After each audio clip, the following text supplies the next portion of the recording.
गुरी पर एक्शन लिया गया है। त्राल और बिजबहरा में घरों में विस्फोट किया है। त्राल में आसिफ शेख के घर विस्फोट हुआ है। बिजबहरा में आदिल गुरी के घर में धमाका हुआ है।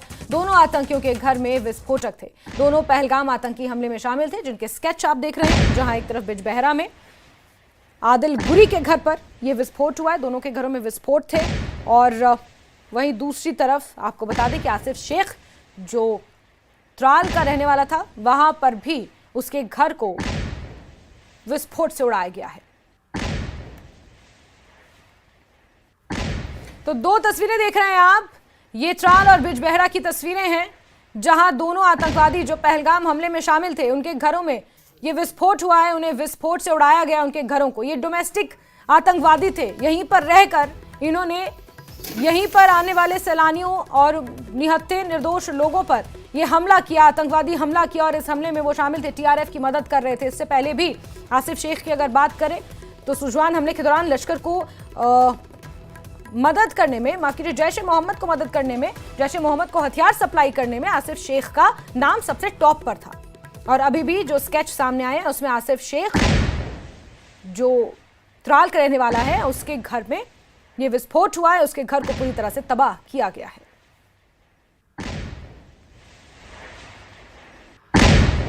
तो तस्वीरें देख रहे हैं आप, और ये बीती रात की कार्रवाई है। आदिल गुरी, बिजबहरा और आसिफ शेख जो त्राल का रहने वाला है, वहां पर उसके घर पर विस्फोट हुआ है और उनके घरों पर यह कार्रवाई की गई है।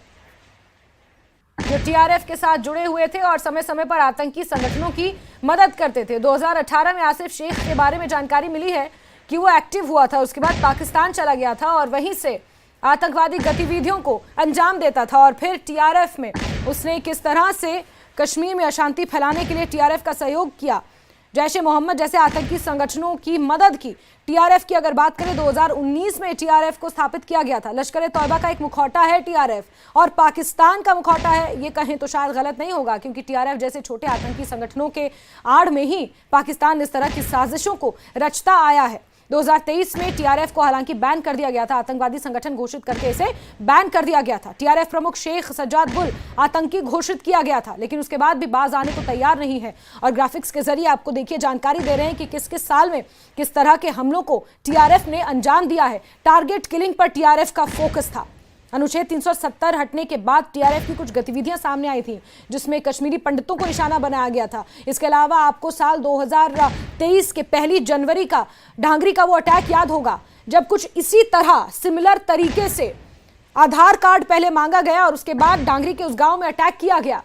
टारगेट किलिंग के लिए टीआरएफ फेमस है और इसका फोकस भी टारगेट किलिंग ही है। और अगर पहलगाम के हमले की मॉडस ऑपरेंडी को देखा जाए तो उसमें भी टीआरएफ ने इसी तरह से आइडेंटिफाई करके धर्म के आधार पर लोगों को, निहत्थे निर्दोष मासूम लोगों को मौत के घाट उतारा है। 26 लोगों की पहलगाम हमले में जान चली गई है। और टीआरएफ की जो कुंडली है वो यहां पर सामने है, और अब इस कुंडली को पूरा देश जानता है। टीआरएफ कब बना, किस तरह की स्ट्रैटेजी अपनाता है, क्या मॉडस ऑपरेंडी है, कहां से इसे फंडिंग की जाती है, कौन इन्हें फंड करता है। और बड़े दुख के साथ ये कहना पड़ रहा है कि ये आदिल गुरी और आसिफ शेख जो दक्षिण कश्मीर के बिजबहरा और त्राल के ही रहने वाले हैं, इन्होंने ही, ये आस्तीन के सांप हैं, इसी जगह रहकर इन्होंने यहीं पर हमला करवाने में टीआरएफ की भरपूर मदद की है।